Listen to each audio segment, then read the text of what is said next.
So, last week, by God, we started on a high note. The party just decided they were all going to gang up on Caden and make his life as miserable as possible. Rye was like, hey, I'm going to turn you into the beast of incredible power. Instead, slapped him in the face and reduced his size by half. Cut that little man down to size.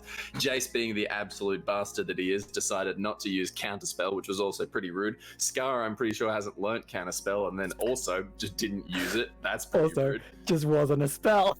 Yes, it was. No, it's an innate ability, isn't it? No, it's in last. Oh, it was a reduced. spell? Yeah. So anyway, Jace also didn't know it was a spell, then not knowing that he could use Counterspell, and thus this willful ignorance is why Jace will be third to die. Anyway, Caden was very small for a while, and he was tormented. Eventually, he tased Magaresh in the nipple and was like, ha ha, crispy nip, and then Magaresh was like, ha ha, inflict wounds, dickhead. So after we all laughed at Caden for a little bit, we decided that, you know, we're going to go up this hill. We decided we were going to go up this hill, so we're going to go up this hill.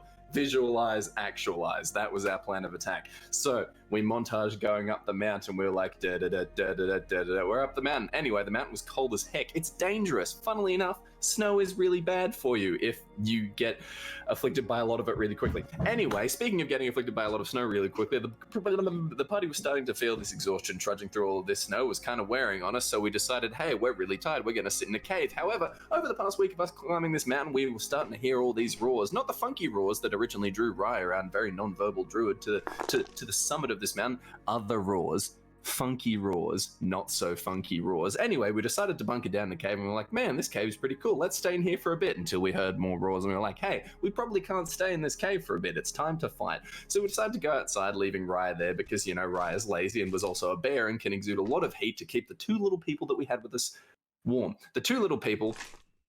We had one little person. Never mind, just one little person. So it was Raya. Yeah, it was Raya and Lorelai just being lazy in this cave.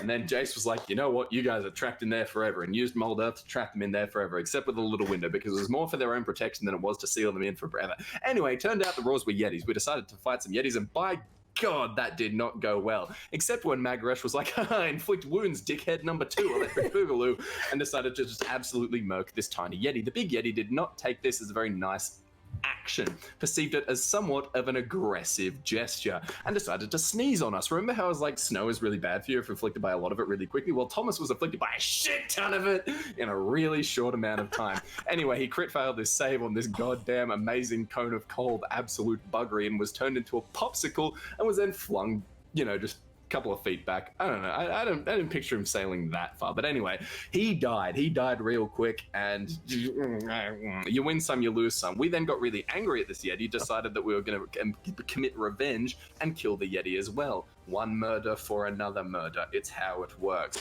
Anyway, Thomas is dead, but then again, so is the Yeti, and we've just ended that combat. Yay!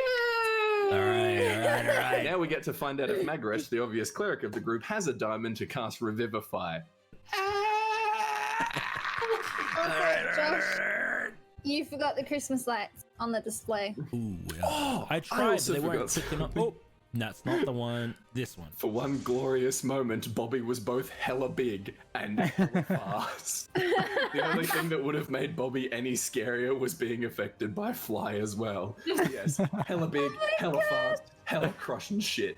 Oh, I pictured that Rick and Morty episode, the Christmas one with the guy floating in the sky. The big one. Oh. Bobby. He wasn't fast, though. Key difference. And he was naked. Yeah, for some reason I can't find them. So let me see if I can find them while you guys hang out, and then I'll do the thing. While I'm shit, looking I gotta hang out with these people? Oh yeah. Uh-oh. No.